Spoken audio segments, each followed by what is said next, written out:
Nous sommes aujourd'hui dimanche 8 janvier 2023. Nous avons comme thème ce matin la sécurité dans l'insécurité. C'est-à-dire une sécurité non sécurisée. C'est ce que la Bible définit par la sécurité dans l'insécurité. Souvent, on se croit sécurisé pendant qu'on est exposé, on n'est pas sécurisé. Nous avons nos présidents souvent qui se font entourer par des milliers de militaires, mais après tout, ils sont victimes des assassinats, ce qu'on appelle les coups d'État. Nous allons chercher à comprendre ce matin ce que la Bible appelle sécurité dans l'insécurité. Mais qu'est-ce qu'être en sécurité d'abord? Il faut que nous sachions ce que cela veut dire. Et les réponses à cette question sont variées. La sécurité peut s'expliquer de plusieurs manières. La première compréhension du mot sécurité est l'état d'esprit d'une personne qui se sent tranquille et confiant. C'est cette personne-là qui se dit sécurisée. Je suis en sécurité. Donc, c'est la personne qui est dans un état de tranquillité. Il se sent tranquille, il se sent confiant. Donc, c'est être à l'abri de tout danger et risque. Quand on est à l'abri des dangers, quand on est à l'abri des risques, on est sécurisé. Dans ce cas-là, que la Bible appelle la sécurité. Et l'homme qui croit en Dieu est sécurisé en Dieu, par les anges de Dieu. Quand il sort, il est protégé, il a les gardes-corps qui ne voient pas, qui sont invisibles, mais qui sont envoyés par le Seigneur à cause de sa fidélité, de son attachement à Dieu. Dieu lui donne des agents qui le protègent quand même il ne les voit pas. Nous allons lire dans Romains 1, verset 21. Romains, chapitre 1, verset 21. Dans Romains, chapitre 1, verset 21, la Bible dit: puisque, ayant connu Dieu, ils ne l'ont point glorifié comme Dieu, et ne lui ont point rendu grâce, mais ils se sont égarés dans leurs pensées, et leur cœur sans intelligence a été plongé dans les ténèbres. Voilà ce que dit ce verset qui vient d'être lu dans Romains 1, verset 21. Ici, le premier constat concerne ceux qui cherchent une protection pour sécuriser leur vie et leurs biens. Ça, c'est le premier constat que nous faisons dans cette lecture. Mais qui ignore le Créateur comme le seul moyen pour se mettre à l'abri de tout danger et tout risque. Parce que eux, ils cherchent à se sécuriser contre les risques, contre les dangers de ce monde. Mais ils ignorent Dieu. Ils ignorent que c'est Dieu qui protège. Et c'est Dieu qui a une sécurité sécurisée. Mais ceux-là, ils cherchent plutôt une sécurité vers d'autres dieux, comme les fétiches, par exemple. Or, le fétiche est un dieu-objet. Ce n'est pas un dieu qui parle, c'est un dieu-objet. Mais sa concrétisation obéit à un rituel bien précis. Parce que toute fabrication d'un fétiche est prescrite par une autorité qui la fabrique ou qui le fabrique. Je parle d'un fétiche, donc toute autorité qui le fabrique pour lui donner une efficacité. Pour mettre en confiance l'adepte, c'est-à-dire celui ou celle qui le porte. Quand il va vers un féticheur et qu'il demande protection, ce n'est pas Dieu qui protège. C'est ce féticheur homme fait comme lui, créé comme lui, qui rentre dans la brousse. Il fabrique un Dieu et il lui remet. Et il lui donne les conditions. Parce que ces conditions-là sont adaptées au mal qu'il est capable de faire à la personne. Et puisqu'il vit de ça, et c'est chez la même personne qu'on va pour détruire l'autre, c'est chez la même personne que l'autre va pour chercher la suite, pour chercher à résoudre son problème. Donc, cette personne est la bienvenue. Et puisque c'est celui-là qui réussit son projet et qui a permis à l'autre de mettre la peur dans le cœur de celui-là ou de celle-là qui vient maintenant vers lui. Donc, il a tous les deux éléments en main. Ça veut dire qu'il a réussi à intimider l'autre et l'autre vient vers lui pour chercher une suite favorable. Ici, là, donc, c'est le premier constat que nous faisons. Parce que le fétiche est un dieu-objet. Mais chaque fois, la matière est transformée par les mains de l'homme. Parce que quand tu vas partir, c'est une matière qui fabrique pour te donner, pour te mettre en confiance. La matière est fabriquée par les mains de l'homme.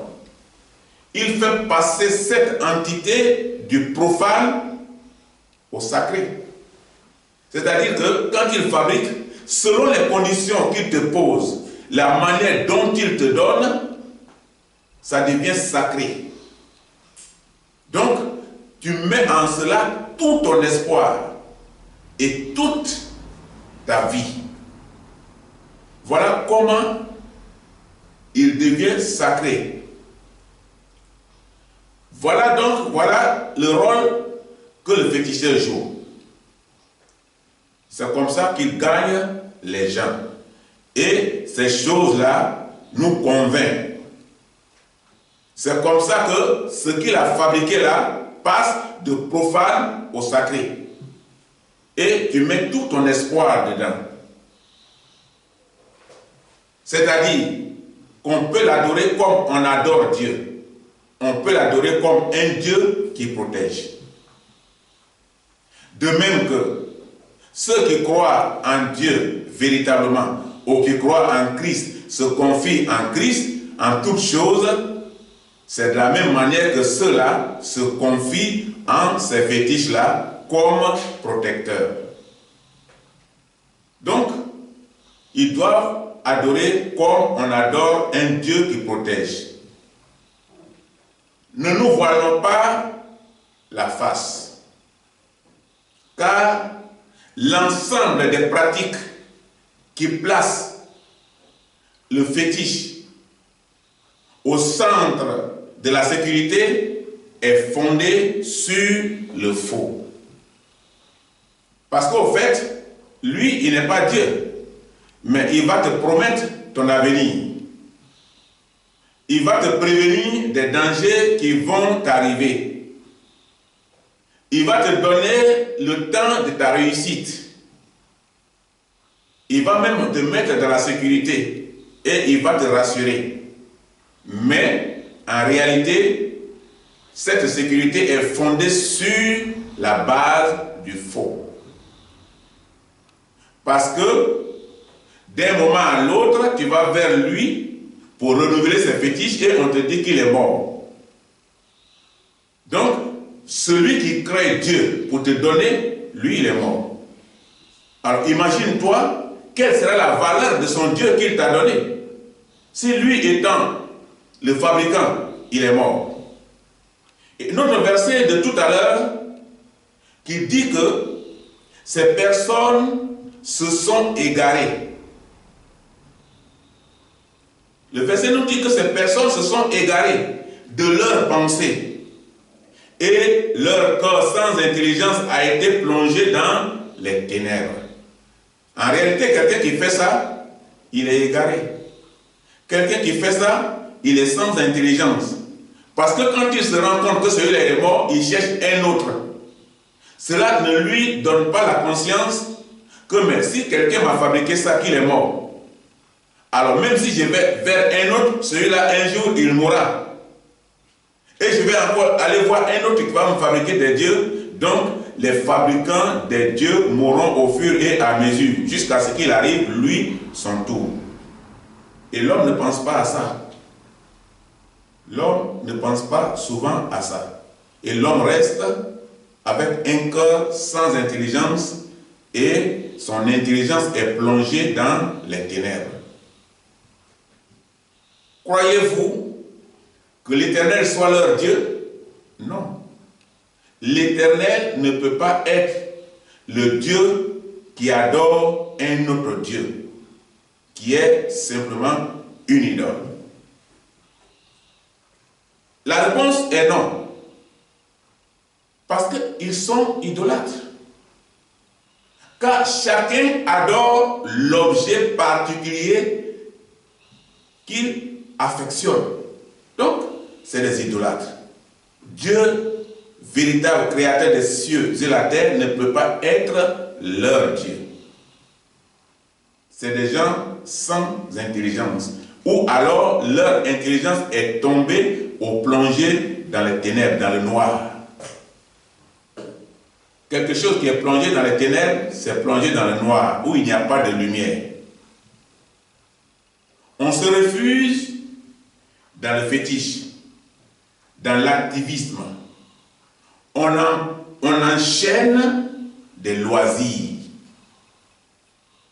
La cause de tout ça, c'est la peur. La peur des sorciers, la peur de mourir, la peur d'être pauvre, la peur d'être malade, la peur de perdre son travail, la peur de ses parents et la peur de ses proches collaborateurs. Quand on vit dans une telle peur, on vit dans une intimidation éternelle. On est intimidé, on a peur. Et celui qui nous donne ces projets-là, à chaque fois qu'il se manifeste, nous devons répondre. Parce que nous avons peur qu'il nous fasse du mal. Parce qu'il est plus que Dieu. Maintenant, c'est lui qui contrôle notre vie, puisque nous lui avons donné l'autorité. Et la chose qu'il nous a donnée, qui se trouve chez nous, est un moyen de contact. C'est par rapport à ça, il visite notre maison. Il connaît ce qu'on mange par jour. Il connaît là où on dort, à quel moment on dort, à quel moment on se réveille. Tous nos mouvements se trouvent dans son radar. Et il contrôle ça. Parce que simplement, nous nous sommes adonnés à lui. C'est pourquoi la Bible parle de l'intelligence qui tombe dans les ténèbres. Quand tu donnes ton numéro de téléphone à quelqu'un, s'il y a un WhatsApp dessus, il rentre dessus, il peut te suivre de près. Il peut t'envoyer des messages. Mais s'il n'a pas ton contact, il t'envoie des messages comment? Quand on parle de WhatsApp vidéo, c'est parce que quelqu'un a ton contact que vous parlez en regardant les photos de l'un et de l'autre. Mais quand il n'y a pas tout ça, il n'y a pas de contact. Pour parler d'une relation permanente. Donc il y a des gens qui ont une relation permanente avec Satan. Parce que simplement, leur intelligence est tombée dans les ténèbres. Donc c'est pourquoi je disais que la réponse est non. Parce que tout cela, ils se réfugient dans toutes ces choses parce qu'ils ont peur. Et la peur, quand la peur domine quelqu'un, c'est dangereux. Quand la peur domine quelqu'un, c'est dangereux. On a peur de tout. Tout ce qui bouge, même quand le lézard bouge, on a peur. Quand on voit le soleil apparaître le matin, on a peur de la journée. de ce qu'il va se produire au cours de la journée. Quand la nuit tombe, on a peur. Notre vie n'est plus tranquille. La peur. C'est un élément qui capte l'homme et qui détruit l'homme petit à petit. Nous allons voir dans Romains 1, verset 25. Romains chapitre 1, verset 25. La Bible dit dans Romains chapitre 1, verset 25.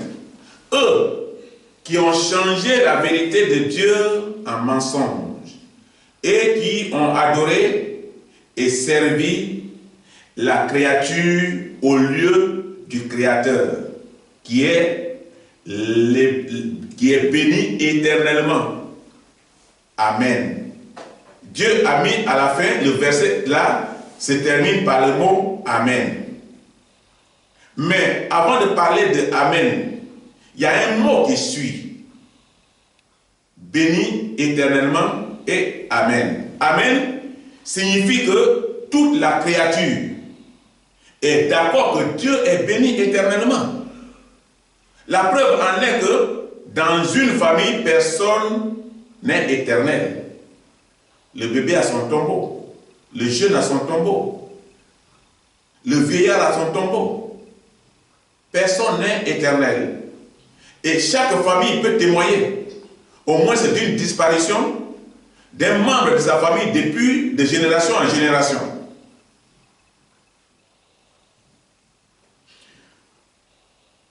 Serions-nous condamnés à vivre avec nos peurs?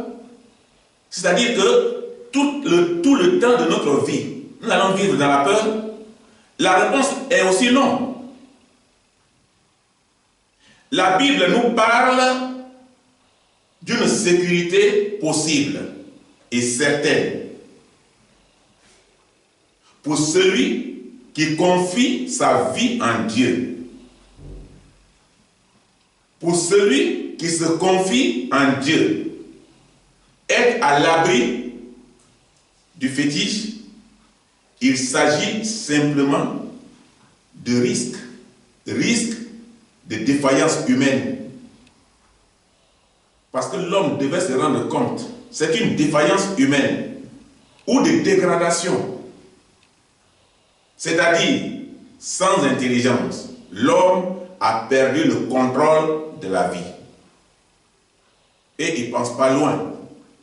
Parce que chaque jour a des partants. Mais si l'homme pense que celui qui doit partir, c'est celui qui peut le sécuriser, rentre dans son histoire. Tu verras que sa grand-mère est partie. Tu verras que son grand-père est parti. Que même peut-être de plus proche, son père ou sa mère est parti. Mais comme l'homme ne fait pas grande réflexion, Satan a tellement aveuglé l'intelligence de l'homme que sa connaissance est tombée dans les ténèbres, au point où il ne fait pas tous ses calculs. Et c'est comme ça que l'homme vit. Donc, est-ce que l'homme va vivre éternellement dans la peur? La réponse est non. Dieu a la possibilité.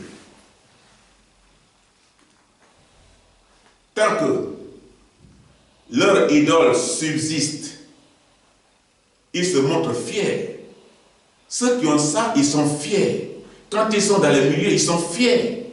Parce qu'ils pensent avoir quelque chose qui domine. Ils sont fiers, arrogants, audacieux.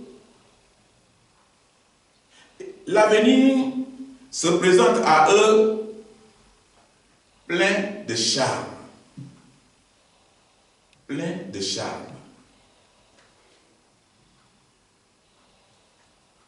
Ils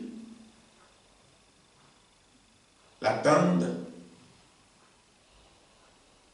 sans inquiétude leur réussite. Ils attendent sans inquiétude. Parce qu'ils sont fiers, ils sont arrogants. Pour eux, ils sont protégés au plus haut niveau. Parce qu'ils pensent être protégés. Protégés au point où rien ne peut les avoir. Par des images, les images puissantes. Ils ont un refuge, un refuge, un abri, un lieu fort et invincible. Parce qu'ils croient à ce qu'on leur a donné. Et ils pensent que ce qu'on leur a donné est invincible. Mais dans tout ça, ils cherchent la paix. Ils veulent vivre la paix. C'est pourquoi ils se font entourer de toutes ces choses. Parce qu'ils veulent vivre la paix. Mais au contraire, ils ne sont pas en paix. Parce qu'ils sont préoccupés par quelque chose auquel leur vie dépend, à laquelle leur vie dépend. Et quand c'est comme ça, tu n'es pas en paix. Quand tu sors, tu penses derrière. Quand tu voyages, tu penses à ton sac. Si tu as une ceinture de sécurité, quand tu passes et qu'il y a des contrôles, tu as peur. Quand tu laisses ces choses dans ta valise, tu as peur. Quand tu as ces choses dans ton sac, tu as peur que quelqu'un touche ou que quelqu'un découvre. J'ai hébergé quelqu'un ici à Saragosse il y a longtemps que cela, c'était en 2001. Et sa valise était avec un numéro. Et le numéro s'est mélangé au point où il ne pouvait plus ouvrir la valise. Or, dans cette valise, il y a des choses dangereuses. Et je lui ai dit, envoie ça au salon ici. J'étais là, j'étais avec ma femme, on était au salon en train de regarder la télévision. Il a envoyé la valise. J'ai commencé à composer le numéro de 0 à 1, petit à petit, petit à petit. Il est assis, il est en train de faire un mouvement seulement à côté de moi comme ça. Dès que la valise s'est déclenchée, il est tombé dessus. Pour ne pas que j'ouvre et je regarde. Il m'a dit non. Il s'est approché. J'ai laissé la valise, il a pris, il l'a envoyé dans la chambre. Parce que dans cette valise, il y avait des choses honteuses. Sinon, pourquoi moi, qui ai ouvert la valise, il ne me laisse pas le temps de bien contrôler pour lui la remettre? Parce que dans la valise, il y avait des choses honteuses. Il y avait des protections dedans. Des protections diaboliques, sataniques. Voilà ce que ça donne. Parce qu'ils pensent être protégés par ces images puissantes et ils pensent avoir un refuge, un abri. Et il y avait ces choses dans sa valise et il vivait avec ça pendant son séjour là, chez nous, à la maison. Voilà le danger souvent qui quitte ailleurs, qui vient rentrer chez vous. Sans que vous ne vous rendez pas compte. Si vous êtes protégé et que ces dangers sont rentrés chez vous, ils rentrent avec quelque chose. Et ça ouvre là une porte qui va contrôler l'intérieur de votre maison parce qu'il est dedans. Et ce danger-là était dedans. Pendant que nous, on est en train de prier, il y avait d'autres choses à l'intérieur de la maison. Mais dans tout ça, il cherche la paix, il veut être en paix. Il veut être sécurisé, il veut être en paix. Nous allons lire dans Jean 10, verset 7. Jean chapitre 10, verset 7. Jésus leur dit encore, en vérité, je vous le dis, je suis la porte des brebis. Il a dit, je suis la porte des brebis. C'est la porte de ceux qui croient en Jésus et qui croient en leur salut. C'est la porte, Jésus est la porte de ceux qui cherchent à se protéger par lui. Donc, Jésus se présente comme la porte de sécurité. C'est pourquoi il dit la porte des brebis, la porte de sécurité. Et la plupart de ces images dont nous parlons, pour certains, sont utilisées pour se protéger. Et pour réussir dans la vie. C'est ça leur préoccupation. Par contre, pour d'autres, c'est pour dominer les autres. C'est pourquoi je disais au début que ça a des destinations précises. Ce n'est pas un hasard. Chacun va chercher selon les besoins, selon sa direction. Et la Bible nous dit que Jésus est la porte. Jésus est la porte. La porte de la protection. Et celui qui franchit vivra éternellement. Il s'est présenté ici comme la porte et celui qui franchit cette porte vivra éternellement. Donc ce ne sont pas des portes que Satan nous ouvre qui sauvent. Au contraire, ça nous piège. Jésus dit, c'est lui qui nous fait accéder à cette paix à laquelle nous aspirons. Sans ça, il n'y a pas de paix dans le monde. Parce que toutes ces préoccupations que nous venons de voir ne donnent pas la paix. Au contraire, chaque jour nous sommes préoccupés. Nous ne sommes pas libres. Notre vie est contrôlée par l'autre. Nous ne sommes pas libres. C'est de l'esclavage. Notre intelligence est tombée dans les ténèbres. Jésus dit, il est mort pour que nous ayons la paix. C'est pour ça qu'il est allé à croire à notre place. Et la paix de notre conscience. Parce que nos péchés sont pardonnés. Quand c'est comme ça là, on est libre dans la conscience. Nous sommes en paix. Quand quelqu'un est libre de la conscience, il est en paix.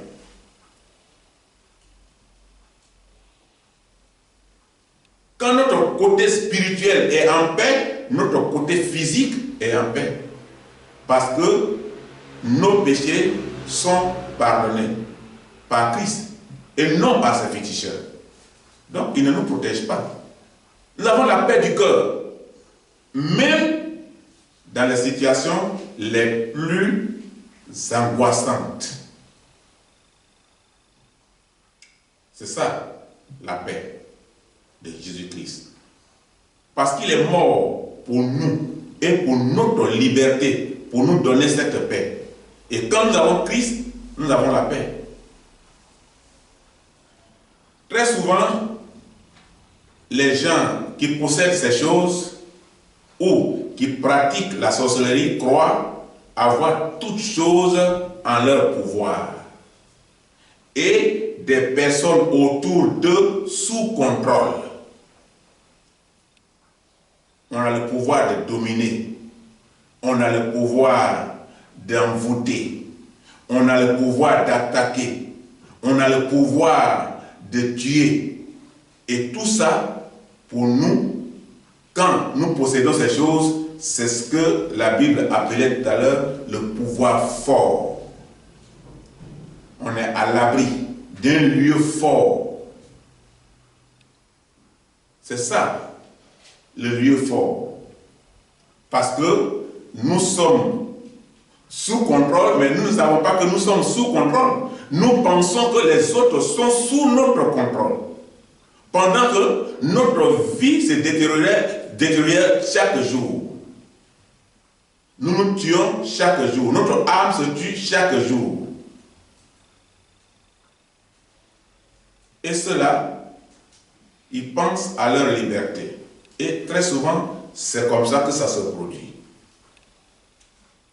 Les gens qui possèdent ces choses, c'est comme ça qu'ils pensent. Que tout est sous contrôle. Et leurs biens sont en sécurité.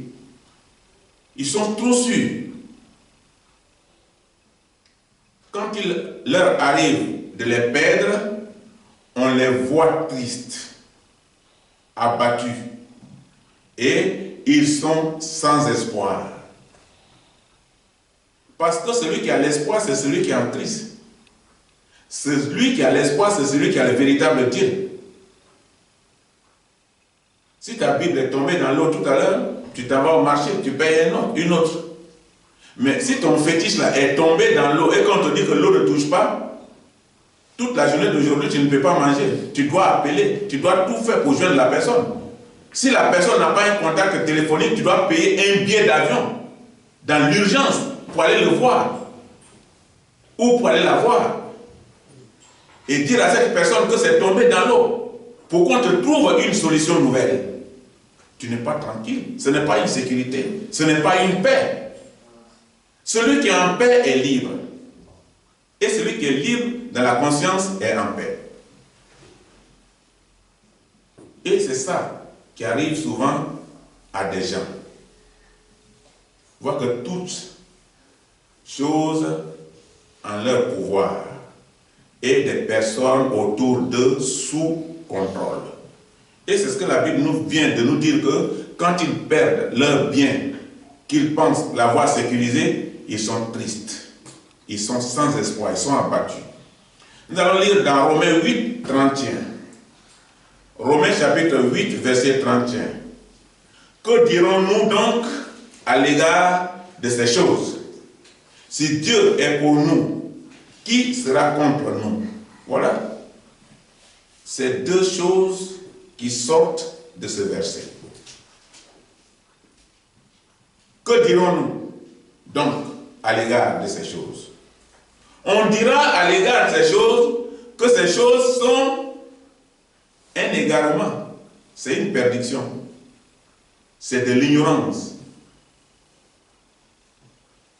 Ces choses nous conduisent à l'ignorance, à la perdition.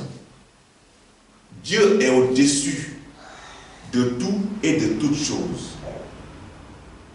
Et le fait de croire en Jésus-Christ ne transforme pas les circonstances de notre vie par hasard. Mais c'est par notre confiance en Dieu que notre vie est transformée. C'est par notre confiance en Dieu que notre vie est transformée. Le changement s'opère d'abord en nous-mêmes. Nous ressentons une paix intérieure, une liberté, une joie interne. C'est ce qui nous conduit à la liberté. Quand tu as une joie interne, tu es libre, tu es content. Tu es content chaque jour. Mais quand tu n'as pas une joie interne, que ton interne est attaqué par des préoccupations, par des inquiétudes, tu n'es pas une personne libre. Nous pouvons apprendre par la foi, à vivre paisible et confiant, même par la foi. Même dans les périodes de troubles et d'incertitude. Quand nous avons la foi, nous vivons paisibles. Parce que nous avons foi en quelqu'un qui est venu montrer la preuve ici sur terre, mort et ressuscité.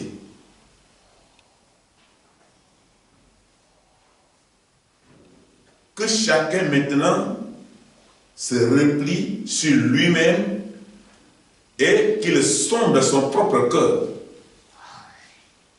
pour savoir si l'Éternel est en toute vérité son Dieu.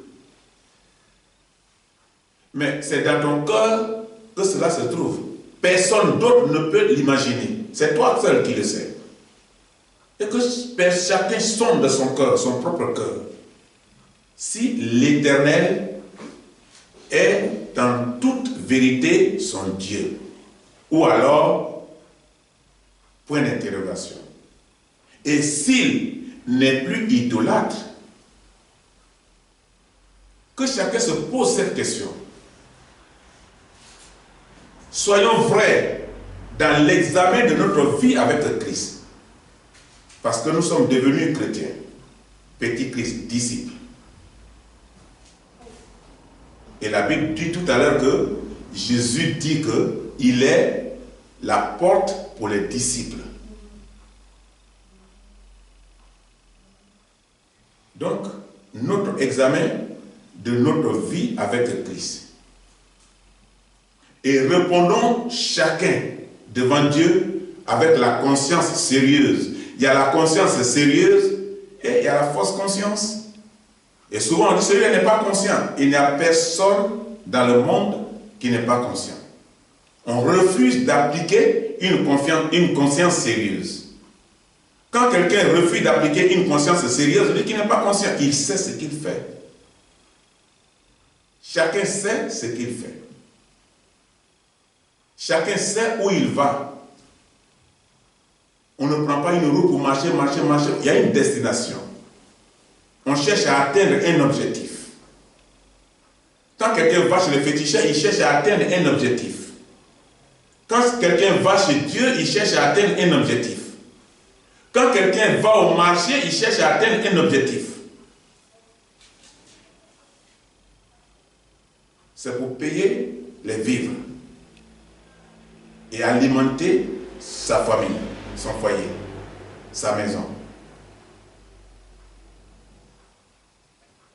Chacun de nous doit se poser la question suivante. Suis-je prêt à tout abandonner pour suivre Jésus?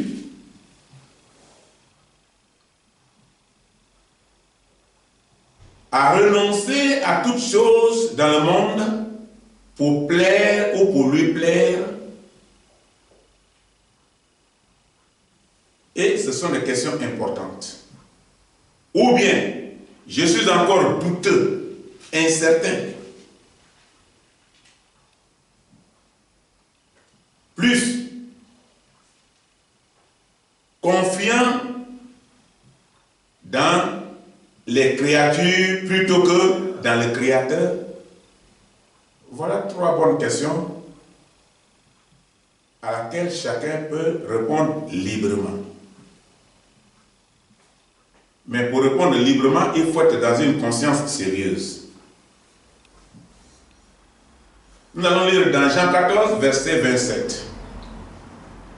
Jean chapitre 14, verset 27. La Bible dit: je vous laisse la paix. Je vous donne ma paix. Je ne vous donne pas comme le monde donne. Que votre cœur ne se trouble point et ne s'alarme point. Écoutons bien Jésus ici dans ce passage. Écoutons bien Jésus. Il nous dit que c'est lui qui donne la paix. Parce que la paix qu'il donne, tu es libre, sans inquiétude. Tu n'es pas préoccupé que on va toucher mon sac, on va toucher mon corps, il y a une sécurité, si l'eau touche ça, s'il pleut, tu n'es pas préoccupé par tout. Jésus dit, c'est lui qui donne la paix. Mais pourquoi certaines personnes n'écoutent pas le message de Jésus? Pourquoi?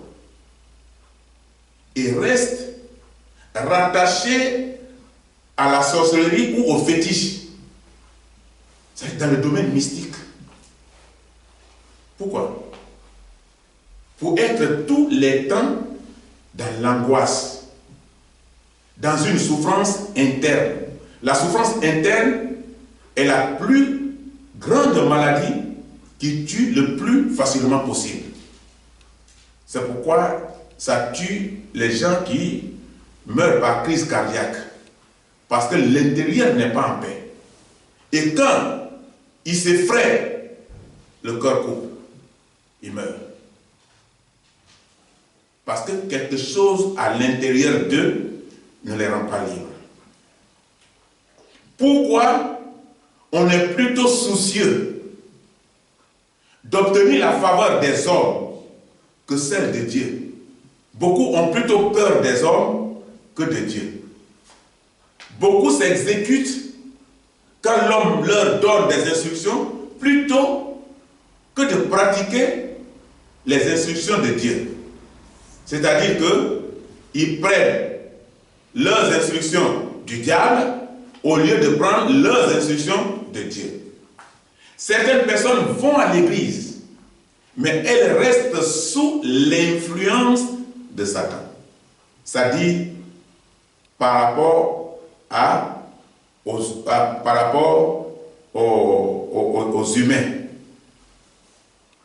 Ils sont sous domination des autres, ils sont sous domination de Satan, donc ils vivent sous l'influence de Satan. Tout ce que nous avons cité tout à l'heure sont des gens qui vivent sous l'influence de Satan. Elles se disent être au service de Dieu, d'une part. Et d'autre part, elles restent de pauvres idoles, des idolâtres. De pauvres idolâtres.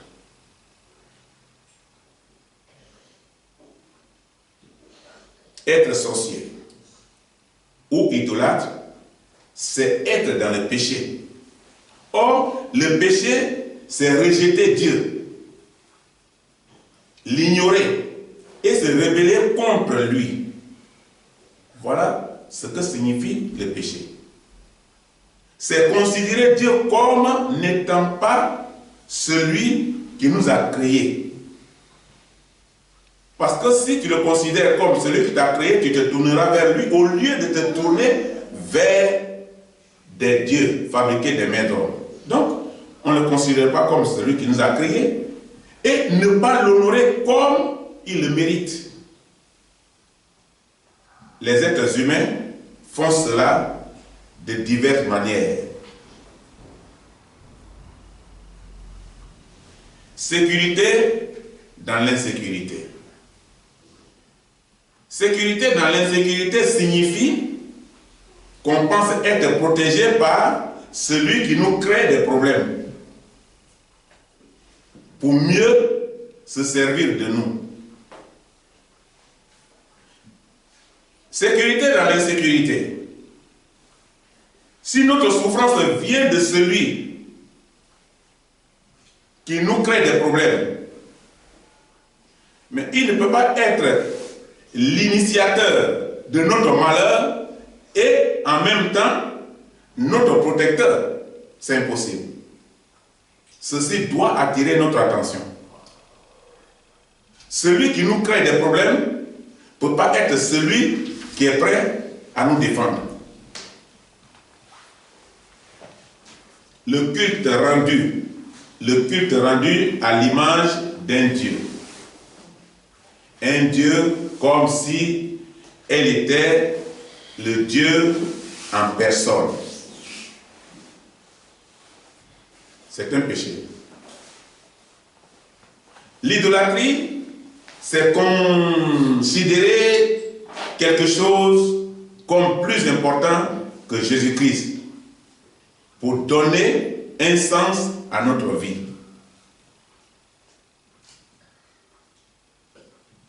Vous procurez bonheur, sécurité, espoir ou valeur personnelle, mais en réalité, c'est faux. C'est pour vous enfoncer davantage et mieux vous contrôler. Elle peut se développer dans un domaine de notre vie pendant longtemps et y prendre racine. Et vous aurez du mal à vous en débarrasser. Parce que la peur va vous dominer. On vous a dit, si vous vous débarrassez de ça, si vous n'exécutez pas ce que je vous dis, et puis vous vivez dans ça, parce que vous n'avez pas d'autre protection. Vous n'êtes pas en Christ, donc vous êtes leur agent, vous êtes dominé, forcément, vous devez vous exécuter. Et vous avez des problèmes pour vous débarrasser de ça.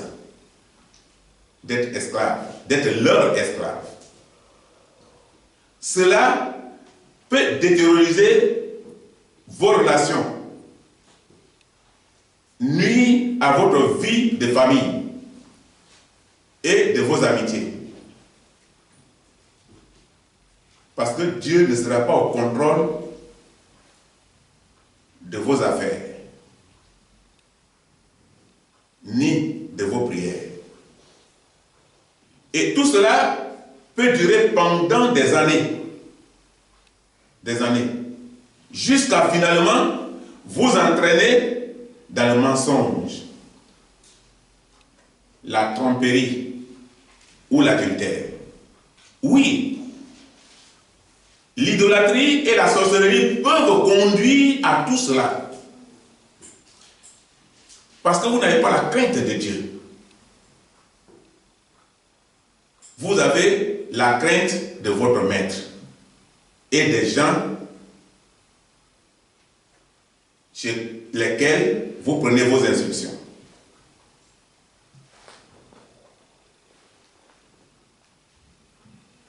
Vous pouvez même être tenté de faire du mal à votre conjoint comme du mal à votre conjointe.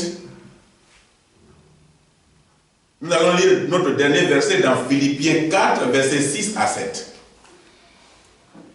Philippiens chapitre 4, versets 6 à 7.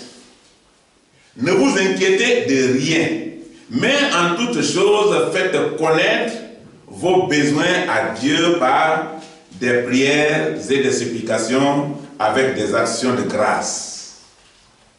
Et la paix de Dieu qui surpasse toute intelligence gardera votre cœur et vos pensées en Jésus-Christ.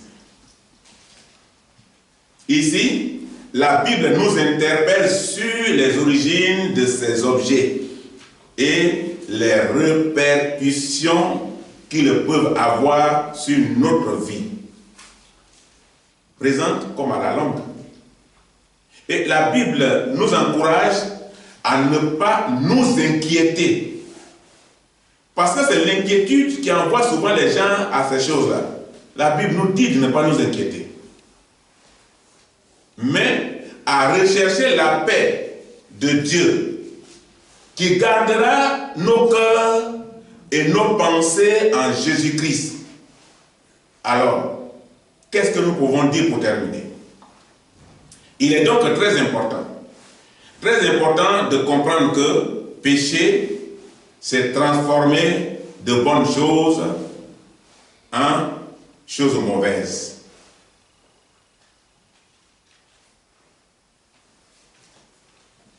Cela détruit notre âme et déshonore Dieu. Arrêtons d'adorer les choses que Dieu a créées comme source de notre sécurité, de notre bénédiction. Car, en réalité, elle ne nous protège pas. Elle ne fait que nous détruire. Nous allons conclure. Et en conclusion, le fétichisme est fondé sur le besoin de protection. On fait tout ça parce qu'on veut te protéger. Donc, c'est fondé sur le besoin de protection. Mais en réalité, il ne nous protège pas. Au contraire, c'est un moyen de Satan pour nous contrôler mieux et partout où que nous soyons. Et la Bible nous invite à jeter un coup d'œil dans notre rétroviseur. Regarde dans ton rétroviseur. Quand tu es en train de conduire, tu regardes dans ton rétroviseur. Tu vois ce qui est derrière, le danger qui t'approche. Et par rapport à ça, soit tu clignotes, tu quittes, ou soit tu klaxonnes, ou soit tu freines, ou soit tu cherches une autre solution. Regardons dans notre rétroviseur. Il y a le rétroviseur de la vie. Quand nous marchons, quand nous vivons, regardons notre passé, notre vie intérieure. C'est notre rétroviseur. Cherchons la protection et la sécurité de Jésus-Christ. Que Dieu nous bénisse.